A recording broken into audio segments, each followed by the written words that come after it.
Atomica started probably 5 or 6 years ago. Our founder started if flight delay insurance, 5 or 6 years ago, and we spent, and we already spent 3 or 4 years for Atomica development in stealth mode, and now finally we launched Atomica 8 or 9 months ago on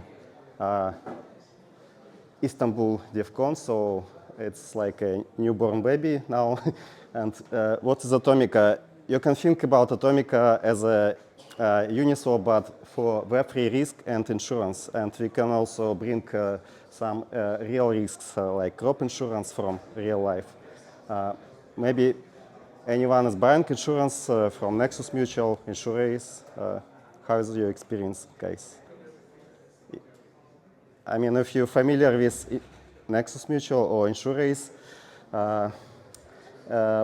we identified now if you're farming somewhere, if you're providing liquidity to some farms like Uniswap, Sushi, who else? It can be Aave. Now, if you're farming on, let's say, the casing, to buy insurance, you should go to Ethereum and buy insurance from Nexus Mutual. It's not DeFi native way. And finally, we created embedding widgets, SDK and API, and by using our protocol, you can embed insurance solutions directly to your application, mobile wallet, MetaMask Snap, or you can embed our insurance into mobile applications. And unlike Nexus, we created perpetual insurance. For example, if you're buying insurance for a Lambo, it costs, let's say, 100,000 euros, and you must prepay 10,000 euros upfront for 1 year insurance. We created perpetual insurance. If you're coming again to Nexus to insurance, you must buy at least 2 weeks insurance or 1 month insurance. But in DeFi, we have like so today APY can be 300%, tomorrow it can be 10%. You never know, but you must pay for insurance upfront for 2 weeks, let's say. Sometimes it's not the case, and we created perpetual insurance, and it works like mobile data plan. So if now in Prague I can pay, let's say, for 6 GB for Cactus or 2 another guys. If tomorrow I will fly to Dubai, I can pause my data plan and I will stop paying. And we created roughly the same for insurance. If now you're farming and get a nice juicy APR from, let's say, some ZK Sync farm, you can buy insurance and pay for a couple days. And if tomorrow APR will drop to 10%, you can pause your insurance. And another thing, we created transferable insurance. It can be quite interesting. If you're building a DeFi protocol, decentralized application, you can buy insurance for funds, for your users, for community, and you can send this insurance as NFT to any guy. To basically, you can send insurance for your fund manager, and in this case, fund manager will be protected against your protocol risks. Okay. What if I will give you a choice between unprotected yield 50%, it's red pillow, and protected yield 40%? So which one will you choose? Red or blue?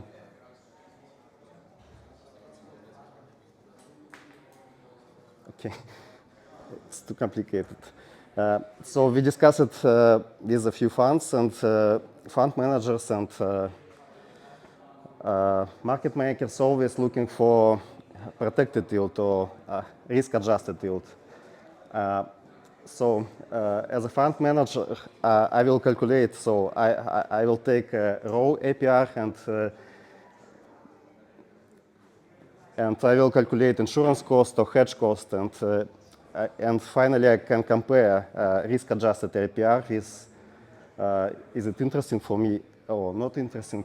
So some funds interested to get 20% APR, 25% APR, and I'm talking about conservative institutional players.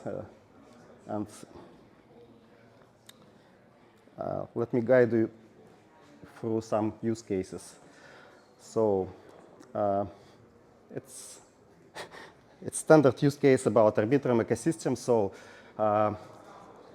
for example, Arbitrum announces a grant, top 10 protocols or top 20 protocols who brings the biggest TVL to ecosystem will receive some amount of ARB tokens. And after this announcement or DAO post, DAOs and protocols start looking for institutional liquidity. So guys coming to some institutional players, funds, market makers, and trying to find liquidity for this period of TVL wars. So, but fund managers and institutional players are asking about insurance. So if you as a protocol can provide insurance for a fund manager or market maker, it means you can get a TVL.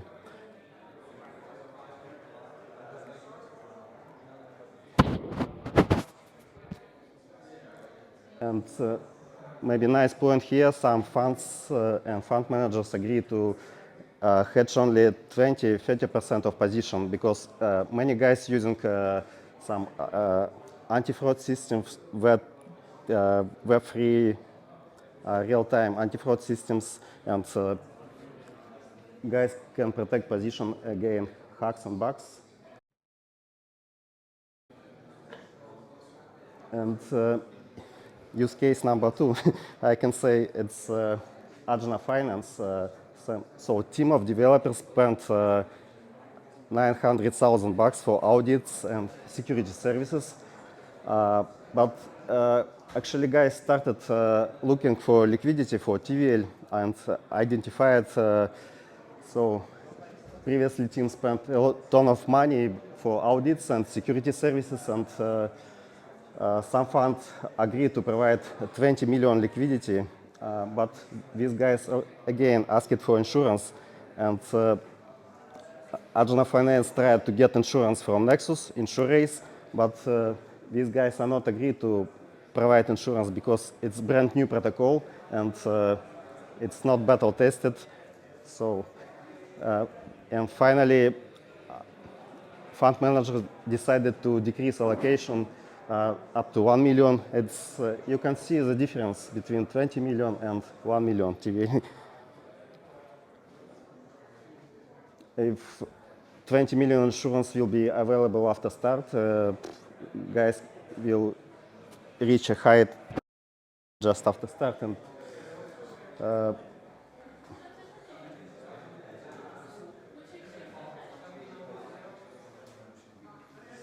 And how you can increase your TVL if you're talking with institutional users like funds, again, market makers, you can buy a short-term insurance. You can think about short-term insurance as a like marketing expense. For example, I briefly calculated let's say for $500,000 for 1 week, $500,000 insurance may cost just $520. It means if protocol builder, you can buy in NFT and send it to your fund manager, multi-sig. It means as a fund manager, I will be protected against protocol hacks, any economic attacks and losses. So, and I can give you a try. So I can allocate some money, for example, $500,000, and if I like your protocol, later I can pay for insurance by myself. And use case number 3, we discussed it with a few bridge aggregators like Li-Fi and another guys. Basically, 80-90% of all bridge transactions can be insured because usually the average transaction is below $10,000, and we have like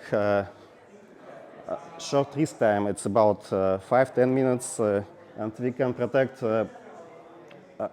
as I said, 80% of transaction by a small capital, only by few $100. And finally, bridge aggregator can advertise all users is protected up to $10,000.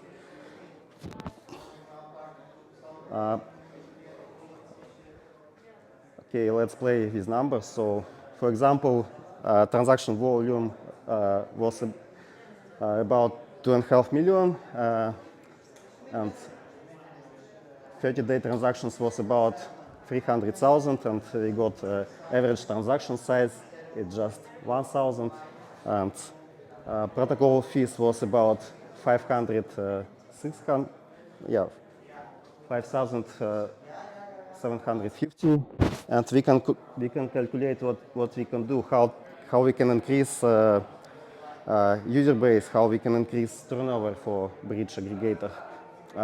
Basically, what bridge aggregator can do, as I said, guys can spend only 7% of monthly fees and buy insurance for the users and advertise again. Any transaction up to $10,000 will be insured.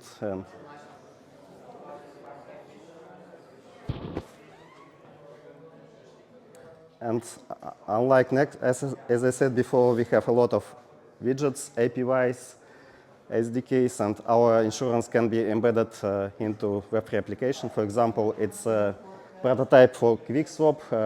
Basically, if you're providing liquidity, you can select protect my deposit checkbox or something else, and basically you can buy insurance directly from decentralized application. You shouldn't go for another blockchain protocol. You can buy insurance directly from decentralized application. Basically, our insurance can be embedded into transaction lifecycle. If you're depositing, let's say, $500,000, you can buy insurance and pay for it. It's demo here. And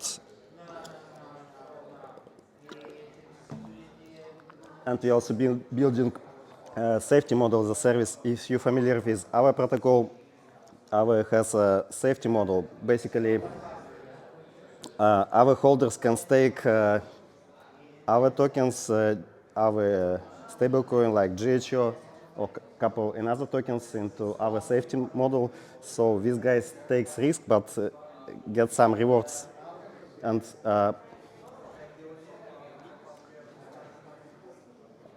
what we can do, we can create this safety model as a service, and community can get additional utility for the token. It means community can stake utility tokens into risk pools, and these risk pools will be connected to the different community risk markets, and in return, these guys can get a high APR.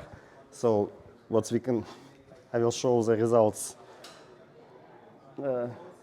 We created this safety model for Lendex DAO, and after announcement, token increased 2 times, and after pools launched, token increased again 2 times, and finally we increased pool capacity, and token just jumped again. So it's all hand job, market maker, marketing, and like insurance safety model. Yeah, if you need additional utility for your token, so you can talk to us, and we will happy to create safety model for you. Yeah, the final results, as you can see, market cap increased roughly 2 times, and token price increased about 80%.